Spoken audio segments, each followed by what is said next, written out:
What up, y'all? It's your boy, Mr. Downtown Melo, and you're listening to the Entertainment Report on iHeartRadio, live from Dubai for Friday, December 1st, 2017, delivering some major stories and trends going on in the world of entertainment and beyond. You can follow the show on Facebook, Twitter, or Instagram, facebook.com/The Entertainment Report with Ray Melo, that's RAYMELO, on Twitter at The Enter Report, or on Instagram at The Entertainment Report. You can listen to the show anytime you want on iHeartRadio.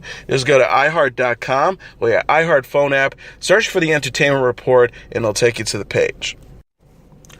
Former Today host Matt Lauer has released a statement to apologize for the sexual misconduct allegations that led to NBC firing him on Wednesday. Lauer said, "There are no words to express my sorrow and regret for the pain I've caused others by words and actions. To the people I have hurt, I am truly sorry. As I am writing this, I realize the depth of the damage and disappointment I've left behind at home and at NBC." He continued by saying, "Some of what is being said about me is untrue and mischaracterized, but there's enough truth in these stories to make me feel embarrassed and ashamed. I regret that my shame is now shared by the people I cherish dearly." He also added, "Repairing the damage will take a lot of time and soul searching, and I'm committed to begin that effort. It is now my full-time job. The last 2 days have forced me to take a very hard look at my own troubling flaws. It's been humbling. I am blessed to be surrounded by the people I love. I thank them for their patience and grace." NBC fired Lauer after the network received a complaint alleging that he took part in a, quote, inappropriate sexual behavior. NBC Chairman Andrew Lack said in a statement that the complaint about his behavior was the first one they received in over 20 years he's been at NBC News, but noted it may not have been an isolated incident. It was then reported by the New York Times that more than 2 women came forward to NBC with complaints about Lauer, with one former employee stating that the 59-year-old sexually assaulted her in his office in 2001. The woman, who declined to use her name, said Lauer had summoned her to his office where he had locked the door. She explained that she passed out and had to be taken to a nurse, and that she felt helpless because she didn't want to lose her job. The woman said she never reported what happened due to feeling ashamed. Also on Wednesday, Variety published, as a result of a 2-month investigation into Lauer's alleged misconduct, with the publication speaking with dozens of current and former employees of NBC, including 3 women who said that the broadcaster sexually harassed them. The piece detailed examples of Lauer's misconduct, including how he showed his penis to a female colleague, gave an employee a sex toy, and how he would sometimes ask female producers who they slept with. Russell Simmons has announced that he is stepping down from his business after being accused of sexual assault. Simmons, the founder of the record label Def Jam Records and CEO of Rush Communications, has been accused of forcing screenwriter Jenny Lumet to have sex with him in 1991. Lumet detailed her story in a guest column for the Hollywood Reporter published Thursday. In her account, Lumet says that the mogul had flirted with her since she appeared in his 1985 movie Kush Groove. One night, when offering her a ride home, Lumet says she was instead taken to his apartment, where Simmons forced himself on her. Lumet says, "At no time that night did I say, Russell, I will go home with you, or come home with me, or I will have sex with you, or I have the desire to have sex with you." Simmons, in his statement, responded to the allegations and detailed how his companies will move forward without him. The 60-year-old said, "I have been informed with great anguish of Jenny Lumet's recollection about our night together in 1991. I know Jenny and her family and have seen her several times over the years since the evening she described. While her memory of that evening is very different from mine, it is now clear to me that her feelings of fear and intimidation are real. While I have never been violent, I have been thoughtless and insensitive in many of my relationships over many decades, and I sincerely and humbly apologize." He continued, "This is a time of great transition. The voices of the voiceless, those who have been hurt or shamed, deserve and need to be heard. As the corridors of power inevitably make way for a new generation, I don't want to be a distraction, so I am removing myself from the businesses that I have founded." He also added, "The companies will now be run by a new and diverse generation of extraordinary executives who are moving the culture and consciousness forward. I will convert the studio for yogic science into a non-for-profit center for learning and healing. As for me, I will step aside and continue myself to continuing my personal growth, spiritual learning, and above all, to listen." It is not the only sexual assault claim that Simmons faces. In an article published this month in Los Angeles Times, model Carrie Clausen Kalihi says Simmons sexually assaulted her while filmmaker Brett Ratner looked on. Netflix has announced it is renewing crime drama Mindhunter for a second season. The streaming service made the announcement Thursday on Twitter alongside a teaser video featuring stars Jonathan Groff and Holt McCallany. Netflix captioned the clip, "We need to talk to more subjects." Mindhunter, which debuted in October, follows Groff and McCallany as two FBI agents in 1979 who seek to find out what makes a serial killer tick by interviewing deadly criminals. The aim of the endeavor is to learn how to solve new murder cases and how to best teach law enforcement officers about dealing with serial killers. Mindhunter comes from executive producers David Fincher and Charlize Theron. Adopted by the Mark Olshaker and John E. Douglas book, Mindhunter, inside FBI's elite serial crime unit. The series also stars Anna Torv and Hannah Gross. Eric McCormack says on Conan Wednesday that he twerks before every taping of NBC's Will and Grace. McCormack told host Conan O'Brien that Megan Mullany insisted that the cast members dance. The actor said Megan always wanted to do something for Instagram.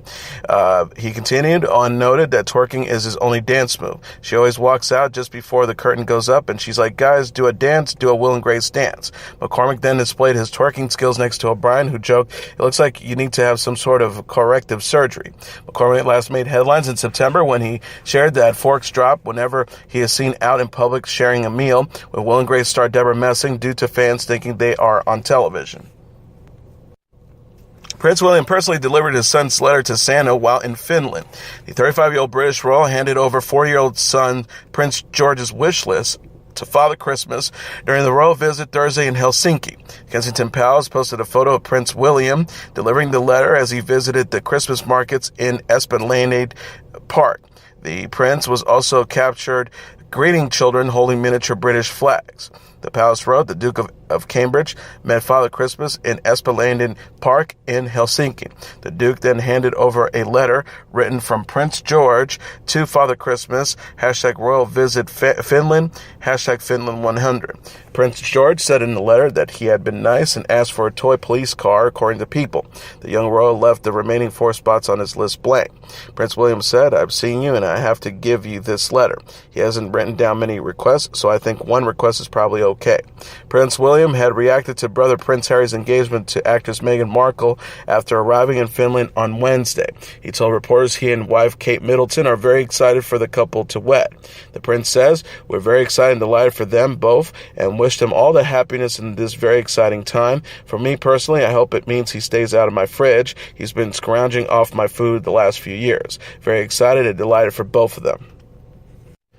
Two-time Emmy winner Sterling K. Brown says he would be honored to star in the West Wing reboot. The 41-year-old actor responded Wednesday on Twitter after series creator Aaron Sorkin suggested Brown for a potential revival. He wrote, #Aaron Sorkin, if you are serious, sir, I would be honored, adding an American flag emoji.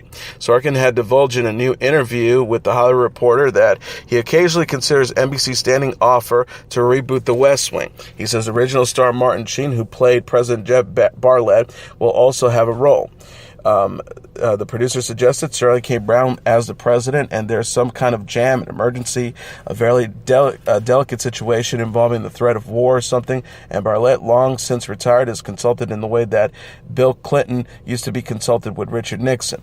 Sorkin says he has a harder time envisioning how Allison Janney and Bradley Whitford's character C.J. Craig and Josh Lyman would fit into the new scenario. Richard Schiff, who played Toby Ziegler, said in August that he had spoken to Sorkin about a reboot. The actor said on Politic King with Larry King, "I did have a particular idea that I spoke with Aaron about, according to the New York Daily News, and I love my idea. I don't know if that's going to happen."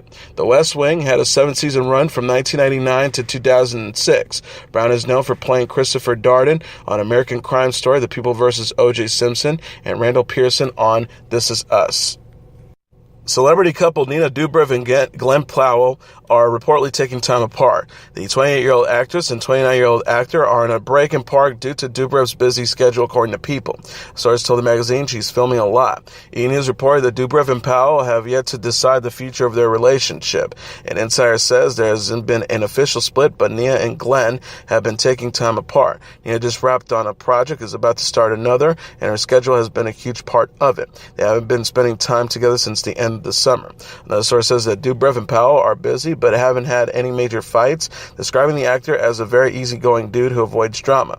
The Insider says they're still seeing each other but have cooled things off a little bit because of busy schedules. Dobrev and Powell were linked in January after celebrating New Year's Eve together and re-sparked romance rumors in July. The actress who exited The Vampire Diaries in 2015 will star in several upcoming films, including Departures with Macy Williams. American Housewives star Katie Mixon is going to be a mom of two. The 36-year-old actress announced on Wednesday's episode of Access Hollywood that she's pregnant and expecting a daughter with fiancé Brio Greer in May. She says, "I'm pregnant with my second baby, and it's a baby girl." Mixon welcomed her first child, son Kingston Saint, with Greer 6 months ago, making her second pregnancy a surprise, but welcome surprise. The star recounted, "This happened just the quickest situation. I found out because I was nursing, and the breast milk dried up, and it happened to be the situation that I'm pregnant again." She said, "I was shocked, couldn't be more shocked. Me and my fiance, we are welcoming it. She is due May 23rd. Mixon's rep confirmed the news to Entertainment Tonight. The actress said on Access Hollywood that she isn't sure if American Housewife will write her pregnancy into the show. Mixon plays Katie Otto on American Housewives, which airs Wednesdays on ABC. She is also known for portraying April Buchanan on Eastbound and Down and Victoria Flynn on Mike and Molly. Zac Brown Band musician Coy Bowles is going to be a dad of two. The 30-year-old guitarist and keyboardist announced Wednesday that wife Kylie Bowles is pregnant and expecting another daughter in the spring. He told People magazine, "You think you have the most amazing life by having your dreams come true as a musician and marrying the woman of your dreams. Then you add a little baby girl, our daughter Haiti Bowles, to the mix, and it's like you've never really loved and lived until she was there." Bowles and Katie tied the knot in September 2013 and welcomed Haiti last October. The musician says he's looking forward to reliving the magic he felt after having his first daughter. He shared, "I can't wait to have it happen again with baby girl number 2. The whole family is super excited." The Zac Brown Band official Twitter account were among those to congratulate Bowles and Kylie online. The group wrote, "Coy's adding another seat to the family table. Big congrats out to the Bowles family." Justin Timberlake stopped by The Late Show this week to team up with host Stephen Colbert for the latest edition of the show's Big Questions with Even Bigger Star segment.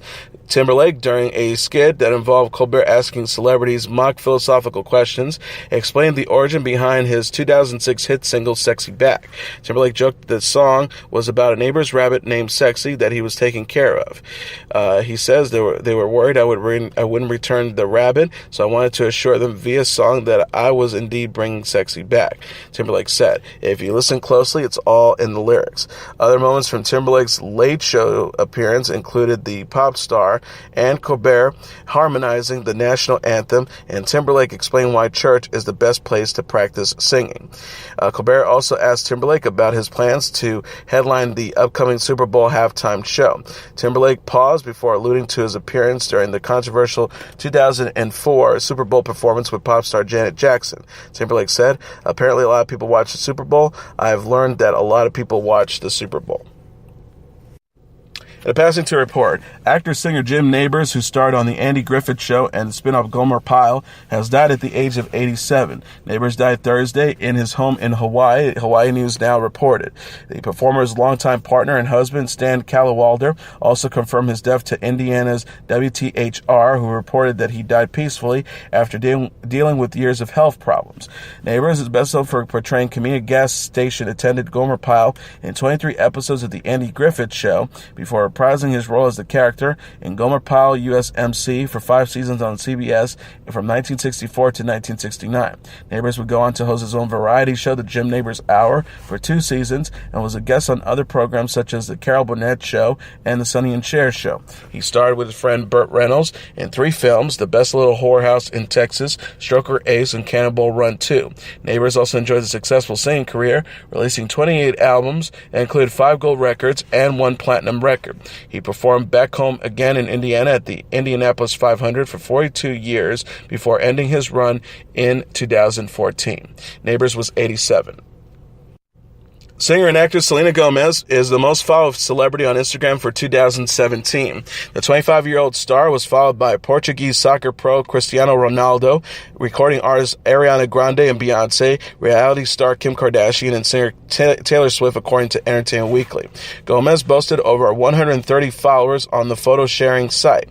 Ronaldo, meanwhile, has over 116 million followers. Grande has more than 115 million, Beyonce over 108, and Kardashian and Swift both more than 104. Gomez also posted fifth of the most liked photos of 2017, although the number one spot went to Beyonce for her pregnancy announcement in February. The stunning photo had received over 11.1 million likes as of Thursday. Gomez's most liked post was her September announcement that she had undergone a kidney transplant. The photo, which showed her with her friend and donor Francia Reza, received over 10.3 million likes. Kelly Clarkson took a ride with Late Late Show host James Corden Wednesday to take part in the latest edition of Carpool Karaoke. Clarkson performed some of her biggest hits, including Since You've Been Gone, Because of You, Stronger, and Love So Soft from her latest album, Meaning of Life.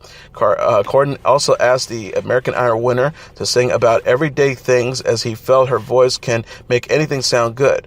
Clarkson jokingly sang, "Do you want the receipt? You can put it in the bag." The car ride at one point turned into an impromptu date between Clarkson and husband Brandon Blackstock, as Corden brought in a mini dinner table and a bottle of champagne for the couple to share in the back seat. The late night host said, as he was joined by a violin player in the passenger seat, "Just pretending I'm not here." Blackstock joked, "It feels like we're making a porn about being surrounded by cameras." Jay-Z says he was unfaithful to his wife Beyonce Wednesday in a new interview with T, the New York Times style magazine. The rapper said about how he and Beyonce both released music that addressed the infidelity in the form of 444 and Lemonade. He said, "We had a lot of conversations. I was really proud of the music she made, and she was really proud of the art I released." He says, and at the end of the day, we really have a healthy respect for one another's craft. I think she's amazing. He says, most people walk away and divorce rates are 50% or something, because most people can't see themselves. The hardest thing is seeing pain on someone's face that you've caused, and then you have to deal with yourself. So most people don't want to do that. You don't want to look inside yourself, and so you walk away. Jay-Z also said in an interview that going to therapy helped him to look inward and understand other people better. He says, "I think the most important thing I got is that everything is connected. Every emotion is connected, and it comes from somewhere. And just being aware of it in everyday life puts you at such an advantage." Jay-Z previously apologized to Beyonce on the title track of 444, where he mentioned the couple's children. His lyrics says, "I apologize, often womanized, took for my child to be born, see through a woman's eyes, took for these natural twins to believe in miracles, took me too long for this song, I don't deserve you. And if my children knew, I don't even know what I would do. If they ain't look at me the same, I would probably die with all the shame. You did what? With who? What good is a menage a trois when you have a soulmate? You risk that for blue." In addition to his marital problems, Jay-Z also made headlines for issues with longtime friend and music partner Kanye West. He says, "I talked to Kanye the other day just to tell him he's like my brother. I love Kanye. I do. It's a complicated relationship with us. We're going to always be good." And finally, Ed Sheeran announced Thursday on Instagram that he's releasing a remix to his single Perfect that features Beyonce. The singer said alongside artwork for the song that resembles the cover of his third studio album, Divide, "Got Beyonce to duet with me on Perfect, comes out today at 7 p.m. Eastern Standard Time, 4 p.m. Pacific Time, midnight GMT." Sheeran previously teased the song as being a big fucking deal. The track represents the third collaboration Beyonce has taken part in recent months, following her appearance on the remix of J Balvin and Willie Williams' hit Mi Gente, which helped benefit hurricane relief efforts, and after her role in Eminem's new single Walk on Water. Sheeran recently said that he is working on his next album. He says, I've got a rough outline of it. I probably got about 9 songs that I really like, but that could all change tomorrow if I think of 9 new songs to replace him, he told Time Out. And as your entertainment report for Friday, December 1st, 2017, I'm your host, Mr. Downtown Ray Melo. I'll be back on Monday to deliver some major stories and trends going on in the world of entertainment and beyond. You can follow the show on Facebook, Twitter, or Instagram. Facebook.com/The Entertainment Report with Ray Melo. That's RAYMELO. On Twitter at The Enter Report, or on Instagram at The Entertainment Report. You can listen to this episode or any previous episodes of The Entertainment Report anytime you want on iHeartRadio. Just go to iHeart.com or your iHeart phone app, search for The Entertainment Report, and it'll take you to the page. Everyone have a great weekend. Good night, and God bless you all.